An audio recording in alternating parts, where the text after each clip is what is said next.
This is Jay with Mielke Way Coatings, Anderson, Indiana. I want to go through a couple basics on hydro dipping. I get asked a lot of questions, so I thought maybe you can help a couple guys out. First thing I want to talk about is Hydro Solutions paint.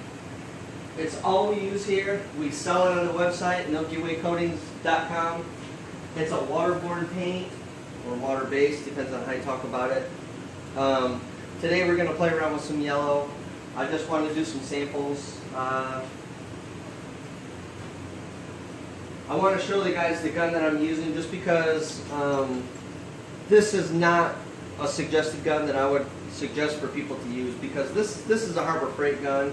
I use this to play around and do testing. I would not use this type of gun in high production or something that you're trying to get a super duper high quality paint job out of. But this works good for us here, especially for our testing and playing around with some of these different waterborne paints. It's cheap. You could go to your local Harbor Freight. I think 20 bucks gets it done.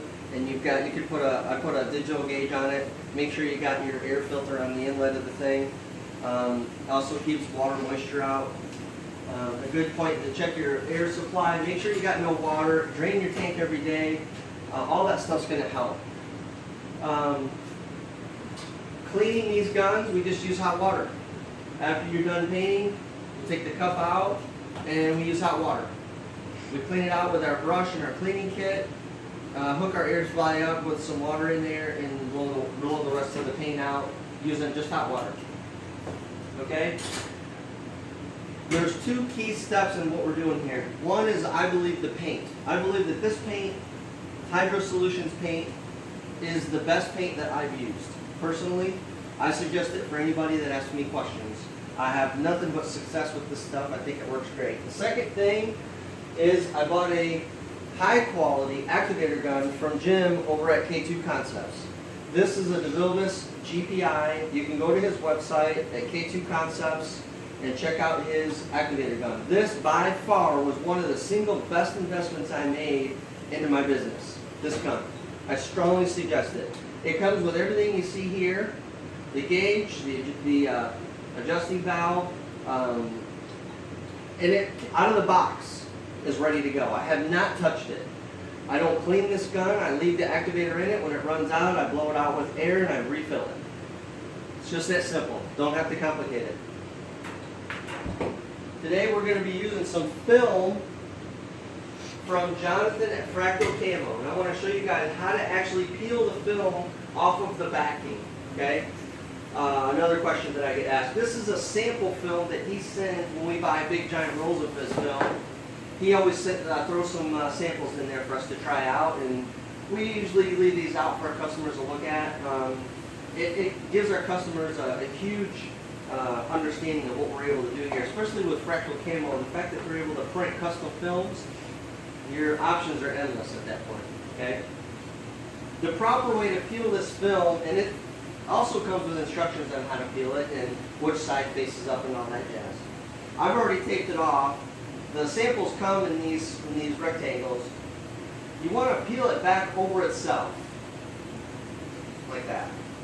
Okay? Not straight up. You want to peel it back over itself. Okay? That will prevent some of the ink from sticking on the paper backing once you peel it off of the backing. You want to keep that film as rigid and nice as you can. I've prepped a part here in yellow. I use these for samples. They're cheap, they're easy, they're flat. I can get real good understanding of what the film's doing on the water without having to worry about speed shape, contours, did I trap air, is that little spot from air bubbles, blah, blah, blah. This is a nice, perfect flat piece. I can tell exactly what's going on with the film and the paint and the activator without having to diagnose technique problems and other issues. When I put this in the water, I'm going to be at a 45-degree angle, and I'm doing two motions. You're pushing down and you're pushing across. So you're kind of going like this.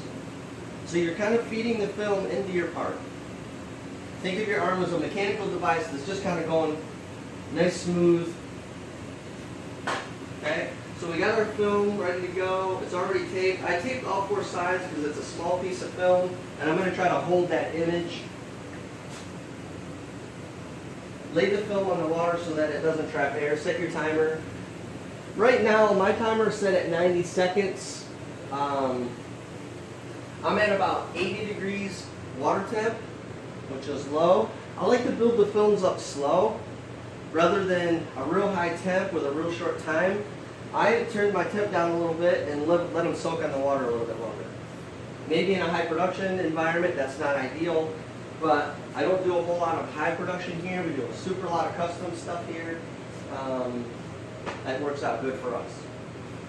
We're going to move this dam in, and technically these dams aren't really doing anything since I'm taped on all four sides. The film's not going to really grow, but just for aesthetic purposes and so guys understand what it's supposed to look like on the water, you want to have your dam set pretty close to your part so that your film doesn't walk around the tank. Typically when you cut a film, I've only got tape on top and bottom and the sides are left open. But I find in these real small pieces just to tape all four sides. I don't cut anything on the sides, I just leave them the way it is. Okay, where are we at on our timer? We're at almost 70 seconds. The last thing I want to show you real quick on this part is I've taped the sides. Okay, that's real important. Except my entry angle side. I'm going to go in the water like this. You want to have something that your film grabs onto when it rolls around the edge. Otherwise, when it breaks the seal at the edge there, the seam, it could pull back in and you got a dull spot or a spot where you don't have film on your part. Okay, our timer went off. This gun is set at about 14, 15 PSI. That comes straight out of the box from Jim over at K2. And I take 2 quick passes on that because it's loaded with ink. This is the first time I've did this particular image, so we'll see what happens. But what you're looking for is basically for the film to look like part of the water. You can kind of tell that the film has dissolved into the water. I let it sit there for a few seconds after I spray. Let the activator do its thing chemically onto the film. You can kind of see the trail. I don't know if the camera picks that up, but there's a trail of chemical or whatever that's dissipating off of the film that leaks into the tank. That's what you're looking for. Actually, I'll go this way with this one. Okay, straight motion like that. Nice angle. And a nice moderate to slow speed. Okay, give it a little alternate shake. Okay, that's just like that. We don't have to complicate it. I'll put this in the rinse tank, I'll take it out, and I'll put a couple pictures at the end of the video so you can see what it looked like after it was all done. Thanks, guys.